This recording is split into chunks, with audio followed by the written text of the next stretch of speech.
I never thought I'd be the kind of woman who screams at her husband in the kitchen. I mean, I genuinely, truly never saw that coming for me. I was raised by a mother who handled every disagreement with a tight smile and a passive-aggressive comment 3 days later.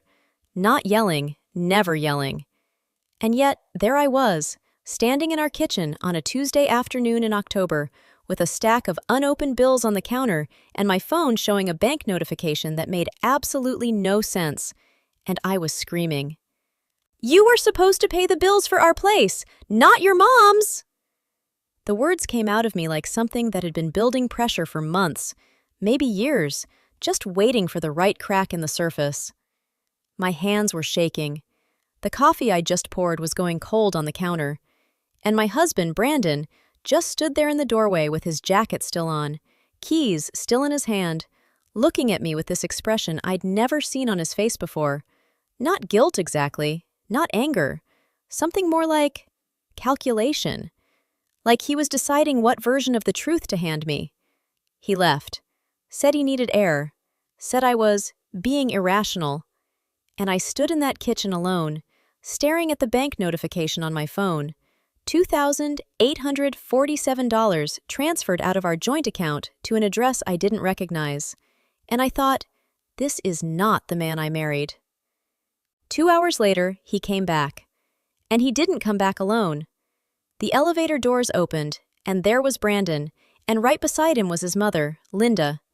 62 years old, freshly highlighted hair, a tan leather purse that probably cost more than our monthly grocery budget, and that particular smile she reserved for moments when she felt she had the upper hand. She walked into our apartment like she owned it, and I'm telling you, the second I saw that smile, something cold settled into my chest. Because I realized this wasn't spontaneous. This wasn't Brandon bringing his mom over to smooth things over. This had been planned. But to explain why that moment hit me the way it did, why my knees actually went weak when those elevator doors opened, I have to take you back.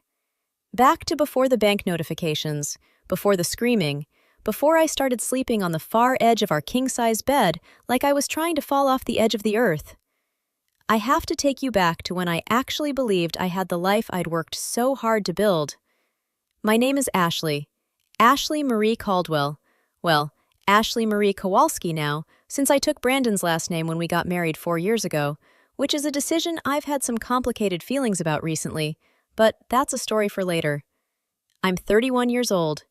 I grew up in a small town in Ohio called Millbrook, the kind of place where everyone knows your business before you do, where the biggest social event of the year is the county fair, and where getting a college degree and moving somewhere bigger felt like the most ambitious thing a person could do.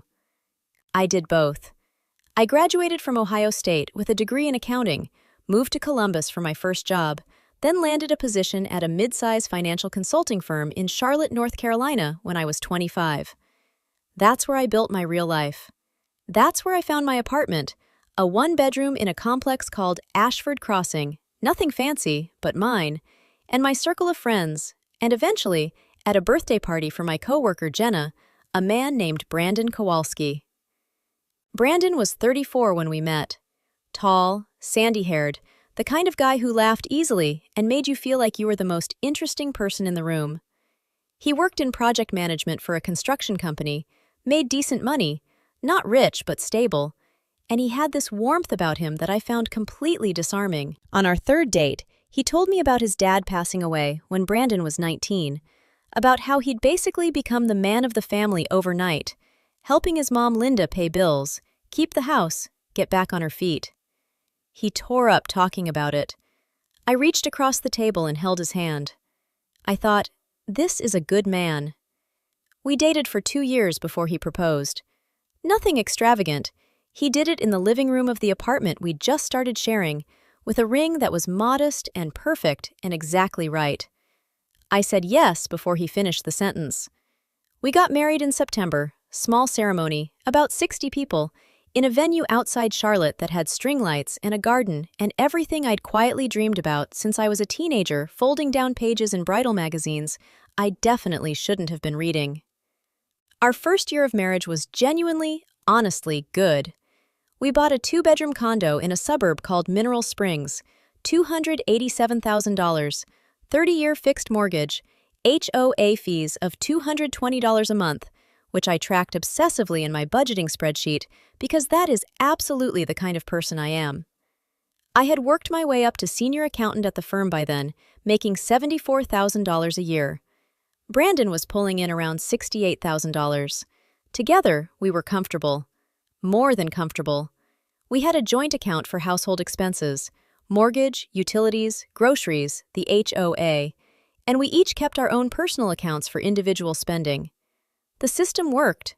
It made sense. I had built the spreadsheet, set up the automatic transfers, color-coded everything. Brandon always laughed at my spreadsheets, but he never complained about the system.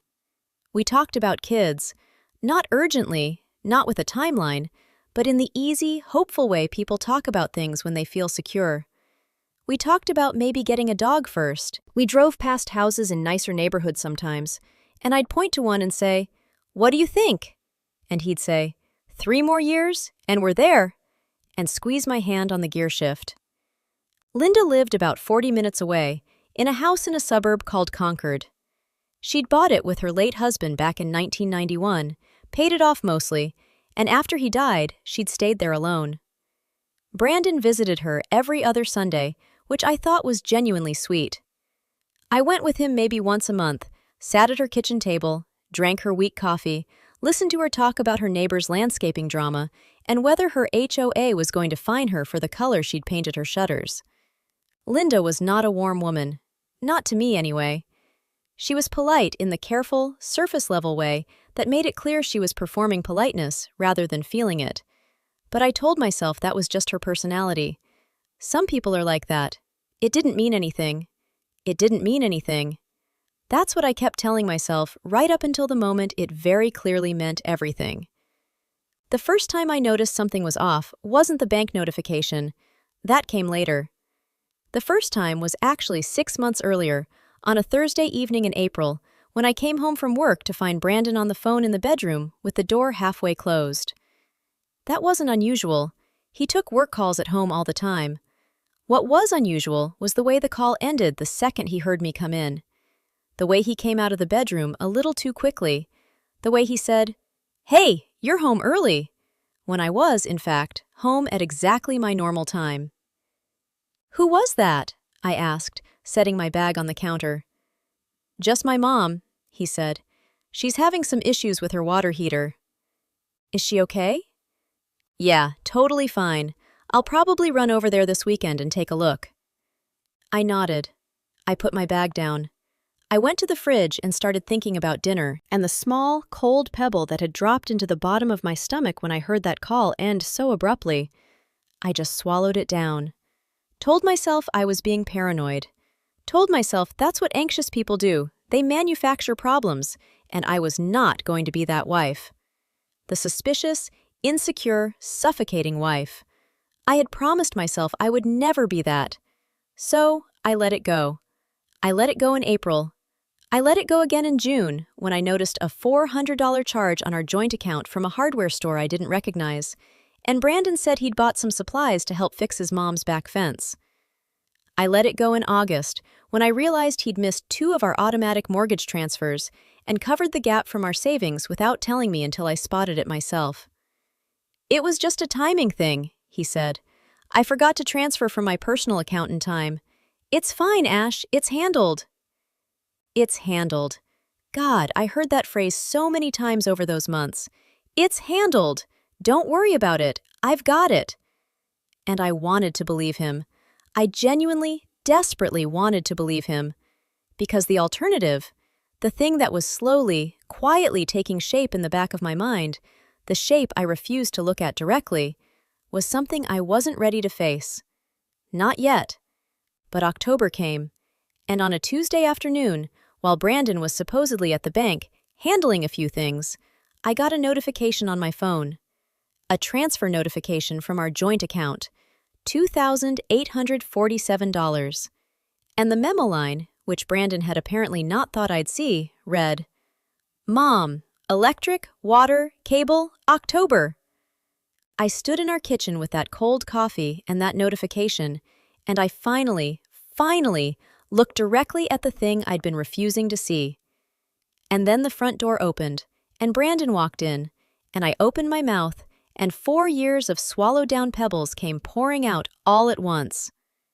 Linda walked into my apartment like she'd been invited, like she lived there, like the square footage and the HOA fees and the 30-year fixed mortgage were hers to walk across in her tan leather boots, and I was just some inconvenient piece of furniture she had to step around. She didn't even look at me right away. She looked at the kitchen, at the stack of bills on the counter, at my cold coffee, at the general wreckage of a room that belonged to a woman who had just screamed herself hollow. And she made this small sound in the back of her throat. Not quite a sigh, not quite a tisk. Something in between, like she'd expected to find exactly this and wasn't surprised one bit. Then she looked at me. "Ashley," she said, just my name, flat and level, like a diagnosis. "Linda." I crossed my arms over my chest. My voice came out steadier than I expected, which surprised me because my whole body was still vibrating from the fight. "I didn't know we were having company." "We're not having company," Brandon said. He'd stepped in behind her and shut the front door, and his voice had that careful, measured quality he used when he wanted to sound reasonable. The voice that made me feel like I was the unreasonable one. "Mom is here because she wants to explain some things. I thought it would be better coming from her." "Explain what, exactly?" I said. "Explain why $2,847 of our household money got transferred to pay her bills? Because I feel like that's a pretty self-explanatory situation, Brandon." Linda set her purse down on my kitchen counter, right on top of the stack of unopened bills, like she was filing a claim, and pulled out one of my kitchen chairs without being offered, and sat down. "Why don't we all sit?" she said. I did not sit. I stood exactly where I was, with my arms crossed and my feet planted on my own kitchen floor, and I looked at my husband standing in my doorway, and I thought, say something. Tell her we're handling this ourselves. Tell her this is our house and our conversation. Brandon pulled out a chair and sat down. I felt something inside me go very, very quiet. Linda folded her hands on the table. Her nails were done, a pale blush pink, the kind of manicure that costs $65, and she looked up at me with an expression that I can only describe as practiced patience. The face of a woman who had been rehearsing this conversation in the car on the way over. "Ashley, I understand you're upset. I know this looks a certain way, but there are circumstances you're not aware of, and I think if you understood the full picture, you'd see that Brandon was doing what any good son would do." "A good son," I said slowly, "uses his own money, not our joint account." "He didn't have enough in his personal account to cover everything at once." "Then that's a conversation we have together, as a couple, before money moves. Not something that happens while I'm at work and I find out from a bank notification." Linda's mouth tightened slightly. Just a fraction. The smile didn't waver, but something behind her eyes shifted, and I recognized it. I'd seen it before, at her kitchen table over weak coffee, the moment whenever I said something she didn't like but couldn't immediately counter. "I've been having some financial difficulties," she said. "My fixed income doesn't always stretch the way I need it to. The electric bill this month was—" "Linda!" I uncrossed my arms. I put both hands flat on the counter, leaning slightly forward, and I looked at her very directly. "This isn't the first time, is it?" Silence. I looked at Brandon. "Is it?" He looked at the table. And that was the moment. That was the exact moment when the floor dropped out from under me, because it wasn't just the $2,847. I knew that now with absolute certainty. The $400 hardware store charge in June, the 2 missed mortgage transfers in August, the phone call that ended too fast in April. They weren't isolated incidents. They were a pattern. And Brandon, sitting at my kitchen table, unable to meet my eyes, was the confirmation I didn't want and couldn't unknow. "How much?" I asked. My voice came out barely above a whisper. "Total. How much of our money has gone to your mother's bills?" He finally looked up, and the expression on his face, God, it wasn't even guilt anymore. It was relief, like he'd been waiting for me to ask the right question so he could finally put the thing down. About 11,000, he said. Over the past year. The number landed on me like something physical. $11,000. $11,000 out of our joint account, redirected without my knowledge or consent, over 12 months, while I was building spreadsheets and color-coding our budget, and congratulating myself on how stable and secure our life was. I didn't scream this time. I didn't cry. I just stood there in my kitchen with my hands flat on the counter, and I breathed, and I thought, I am a senior accountant. I have been auditing other people's finances for 6 years, and I did not see this happening in my own home. That was the part that broke me open. Not the money, the blindness. Linda and Brandon left about 40 minutes later. I don't fully remember how the conversation ended. I remember saying I needed them both to leave, and I remember Brandon trying to touch my arm and me stepping back, and I remember the sound of the front door closing, and then the apartment going completely silent except for the hum of the refrigerator and the distant sound of traffic outside. I sat down on the kitchen floor, not in a chair, on the floor, with my back against the cabinet under the sink, knees pulled up to my chest, still in my work clothes from that morning, and I just sat there for a long time. I don't know exactly how long. The light changed in the room, moving from afternoon yellow to the gray-blue of early evening, and I tracked it without really seeing it. $11,000. I kept turning the number over in my mind like a stone, looking at all its surfaces. $11,000 was our emergency fund, almost exactly. $11,000 was what we'd earmarked for the new HVAC system the condo association had warned us we'd need to replace within 2 years. $11,000 was, in a very concrete sense, the financial buffer that stood between our life being fine and our life being precarious. And it was gone. Quietly, incrementally, over 12 months, while I was making dinner and going to work and believing the words, "It's handled," my phone buzzed on the counter above my head. I reached up without looking and turned it face down. It buzzed again. And again. I knew it was Brandon. I couldn't talk to him. Not that night. Maybe not for several nights. I needed to think, and I couldn't think with his voice in the room. I called Jenna instead. Jenna, who had been my coworker for 5 years, who had introduced me to Brandon at her own birthday party, and who had been the most enthusiastic person at my wedding, who had toasted us with champagne and cried happy tears and told me she'd never seen me look so sure of anything. She picked up on the second ring. "Hey, what's—" She must have heard something in the silence because she stopped. "Ash, what happened?" I told her. I told her the whole thing, the notification, the fight, Linda arriving with her rehearsed patience and her blush-pink manicure, Brandon's voice saying about 11,000, like it was a number that could just sit there in the air between us without destroying everything. I told her about sitting on the kitchen floor. I told her I didn't know what to do. When I finished, Jenna was quiet for a moment. "You need to call your bank first thing tomorrow morning," she said. "Before you do anything else, you need to know exactly what's been moved, when, and from which account. Don't rely on the notifications. You need the full transaction history." "I know," I said. "I know that. I just—" "Ashley." Her voice was gentle but firm, the voice she used in meetings when she needed someone to focus. "I know you're devastated right now. You're allowed to be devastated. But you are a senior accountant. You know how to read financial records. That is your actual superpower in this situation, and you need to pick it up." I pressed the back of my head against the cabinet. The refrigerator hummed.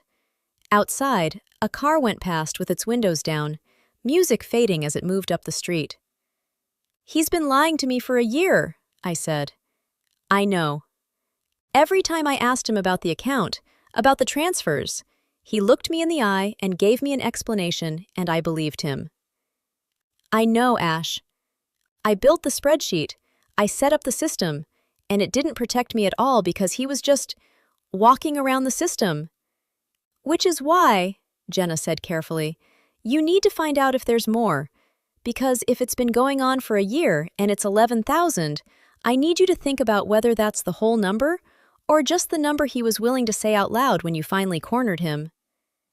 I hadn't thought of that. Or maybe I had thought of it, somewhere in the back of my mind, where I was still refusing to look directly at things, and I just hadn't let myself finish the thought. "You think he's still not telling me everything," I said. "I think," Jenna said, "that a man who has been doing this for 12 months has gotten very comfortable doing it, and comfortable people don't usually stop because they got caught once." I pulled my knees tighter to my chest. The kitchen floor was hard under me. My back was starting to ache. "What do I do tonight?" I asked. "Right now, tonight." "Tonight," she said, "you eat something, you drink some water, and you sleep. And tomorrow morning, before Brandon wakes up, before you say a single word to him, you download every bank statement from the last 18 months, and you go through them yourself. Every line. And then you call me." "Okay," I said. "Okay." "And Ash?" A pause. "Don't move any money. Don't close any accounts. Don't do anything that could look reactive. You're not reacting. You're gathering information. There's a difference." After we hung up, I sat there another few minutes. Then I got up off the kitchen floor, poured the cold coffee down the sink, and made myself a piece of toast that I barely tasted. I drank a full glass of water standing at the counter. I washed my face. I put on pajamas. And then I sat down at the kitchen table with my laptop, and I pulled up our joint account, and I started going back. Further back than October, further back than August, all the way back to November of the previous year, which was when Brandon had suggested we consolidate more of our household expenses into the joint account to simplify things. Simplify things. 18 months of statements. And by midnight, I had found 31 separate transfers I hadn't known about, totaling, I ran the column 3 times to make sure, $14,380. Not $11,000, $14,380. He had looked me in the eye in my own kitchen and given me a number that was $3,000 short of the truth. I sat with that for a long time, the laptop screen glowing in the dark kitchen, the building settling around me, Brandon asleep in our bedroom down the hall, presumably, or lying awake. I didn't know, and at that moment, I genuinely didn't care. What I cared about was the spreadsheet open on my screen. 31 transactions, dates, amounts, memo lines. Mom, electric. Mom, water. Mom, cable. Mom, insurance deductible, home repair, miscellaneous. A whole shadow budget running parallel to our real one for over a year. I opened a new document. I started making notes. Because Jenna was right. I was a senior accountant. I knew how to do this. And whatever was going to happen next, whatever conversation I was going to have, whatever decisions were coming, whatever the shape of my life was going to be on the other side of this, I was not going to walk into it blind again. I was done being the woman who swallowed pebbles and told herself everything was fine. I saved the document, encrypted it with a password Brandon didn't know, and backed it up to my personal cloud storage, the one linked only to my personal email, not the shared family account we used for streaming. Then I closed the laptop, sat in the dark kitchen for one more minute, and thought about the look on Linda's face when she'd walked off the elevator. That smile, that prepared, rehearsed, I have the upper hand smile. And for the first time since October had come and blown my life apart, I felt something other than grief and shock settling into my chest. It felt a lot like clarity, cold and sharp and very, very focused. My phone was on the table in front of me. I picked it up and searched for something I'd never had reason to look up before. Family Law Attorney Charlotte NC, initial consultation. The first attorney I called couldn't see me for 2 weeks. The second had a cancellation slot on Thursday morning. I took it without hesitating, gave them my name, spelled Kowalski twice, and hung up before I could talk myself out of it. That was Monday night. I had 4 days. I spent those 4 days doing what I do best. I pulled every statement, organized every transaction into a clean spreadsheet, date, amount, memo, running total. 31 transfers, $14,380. I printed the whole thing, 12 pages, and put it in a manila folder I labeled with nothing on the outside. I kept it in my work bag, which Brandon never touched. He was home those 4 days. Quiet. Careful. Watching me the way you watch someone standing near the edge of something. He made dinner on Tuesday. Pasta, the one dish he actually cooked well, and set a plate in front of me without saying anything. I ate it. I said thank you. I went to bed early and lay on my side of the king-size mattress, as close to the edge as I could get without falling off, and I stared at the wall in the dark and thought about $14,380 and what it meant about the last 4 years of my life. Wednesday evening, he sat down across from me at the kitchen table. "I know you're pulling records," he said. I looked up from my laptop. "Okay." "I want to explain." "Thursday," I said. "We can talk Thursday afternoon." He looked at me carefully. "Why Thursday?" "Because I have something in the morning." I closed the laptop. "And I want to make sure I'm thinking clearly when we have that conversation." He nodded slowly. He didn't push it. I think part of him was relieved to have a delay. Relieved that I wasn't screaming, that the apartment was quiet, that we were still sitting at the same table eating pasta and sleeping in the same bed, even if neither of us was actually sleeping. What he didn't know was that I had already called Jenna, and Jenna had already called her cousin Marcus, who was a family law attorney in Charlotte with 12 years of experience and an office downtown that smelled like leather chairs and old coffee.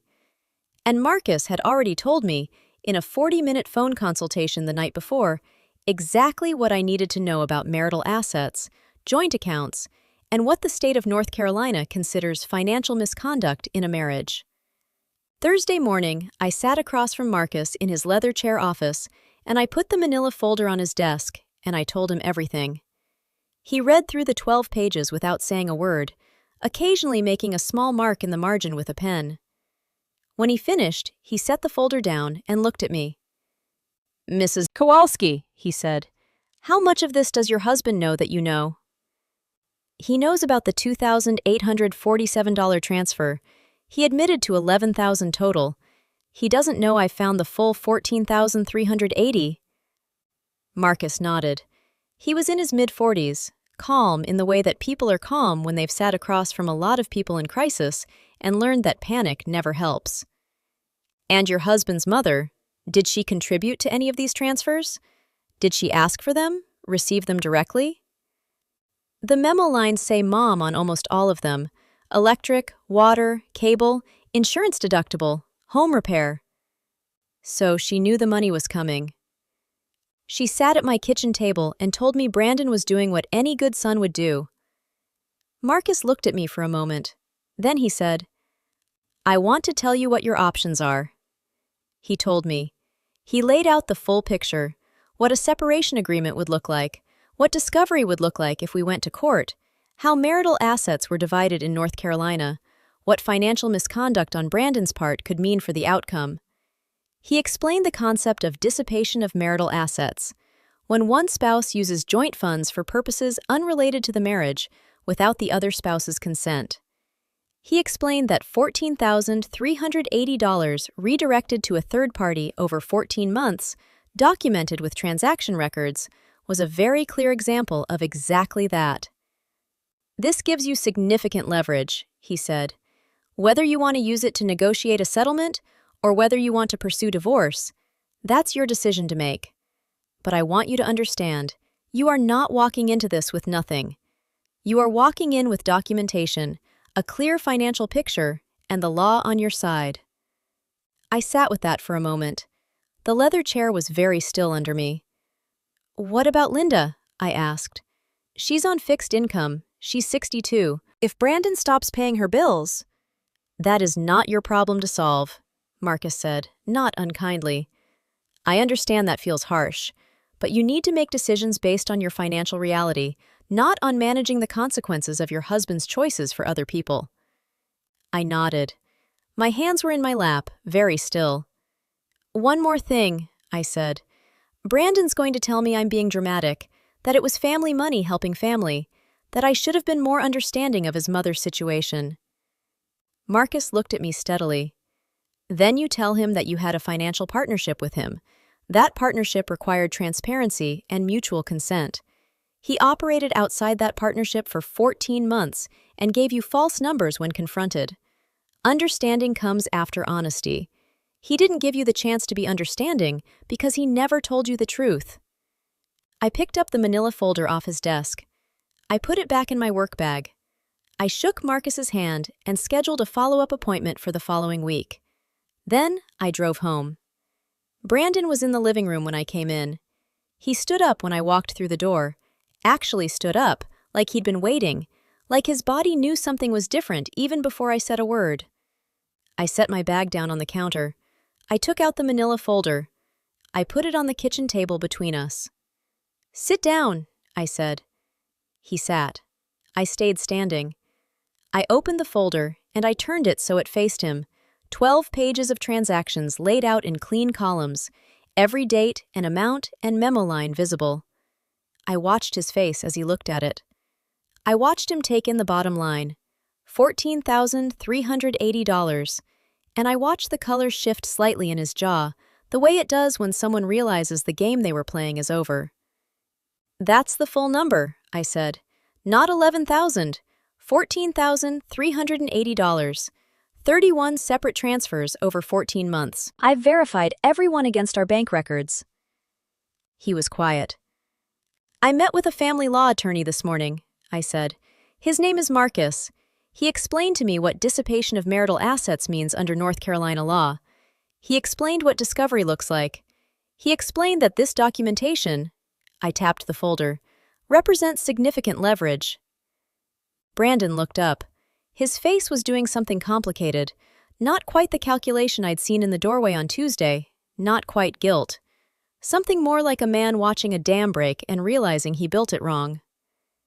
"Ashley, I'm not finished." My voice was steady. I was surprised by how steady it was. "I've been thinking for 4 days about what I want to say to you, and I want to get it right, so I need you to let me finish." He closed his mouth. "You told me you were handling things. You used that phrase over and over for over a year. You let me believe our system was working. The spreadsheet, the automatic transfers, the budget I built. While you were running a parallel system I knew nothing about. You looked me in the eye in this kitchen and gave me a number $3,000 short of the truth. And your mother sat at my table and called what you did the act of a good son." I paused. "What you did wasn't generous. It wasn't loyalty. It was a choice you made to deceive your partner in order to avoid a hard conversation. And I'm the one paying for it." The refrigerator hummed. Somewhere outside, a car door slammed. "You're right," Brandon said. His voice was low. "You're completely right." I hadn't expected that. Or maybe I had, somewhere in the back of my mind, because it landed on me not as relief, but as a kind of exhausted grief. Because "you're right" wasn't enough. "You're right" didn't put $14,380 back. "You're right" didn't give me back 14 months of sleeping next to someone I thought I knew. "I need you to call your mother," I said. "Today, and I need you to tell her that the transfers are stopping. That whatever arrangement you've had with her has to end or be handled through your personal finances, not ours. And I need you to do that while I'm in the room, because I am done taking your word for what conversations have or haven't happened." He flinched, but he picked up his phone. He called Linda. I stood in my kitchen and I listened to my husband tell his mother, in a voice that cracked twice, that he couldn't keep covering her bills from the joint account, that Ashley knew everything, that it had to stop. There was a long silence on Linda's end. I could hear the faint sound of her voice, but not the words. And then Brandon said, very quietly, "Mom, I know, I'm sorry, but I should have talked to Ashley from the beginning. This is on me." When he hung up, he set the phone on the table and put his head in his hands. "She's going to be okay," I said, because I am apparently the kind of woman who reassures people even when they don't deserve it. "She has the house, she has her income, you can help her from your personal account, within your personal budget, like an adult, but not like this." We didn't fix our marriage that afternoon. I want to be clear about that.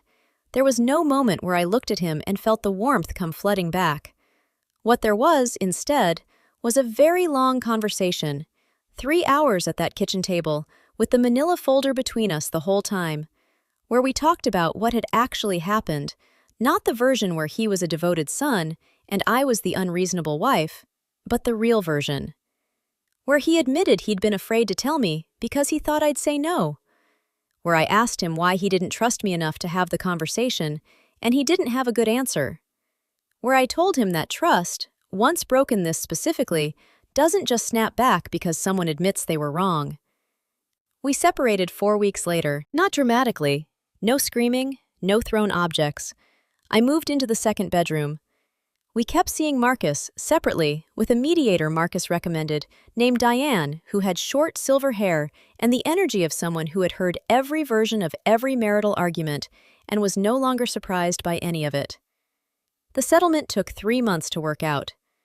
Brandon agreed to reimburse me $7,190, half of the $14,380, representing my share of the marital funds that had been redirected without my consent. He kept the condo. I took my portion of the equity, plus the reimbursement, and used it as a down payment on a 1-bedroom in a complex in Dilworth, closer to my office. Smaller than the condo. Mine. I saw Linda once more, about 6 weeks after the kitchen table phone call. We ran into each other at a grocery store in Concord. I'd driven out to pick up a birthday gift for Jenna and taken a wrong turn. Linda was in the parking lot loading bags into her car, and we saw each other at the same moment, and there was a beat where we both could have looked away. She didn't. I didn't. She walked toward me. I held my ground. "Ashley," she said, same flat, level tone. "Linda." She looked at me for a moment, really looked, not the practiced patience performance, but something more unguarded. She looked tired. She looked like a 62-year-old woman standing in a parking lot who was tired in a way that had nothing to do with the hour of the day.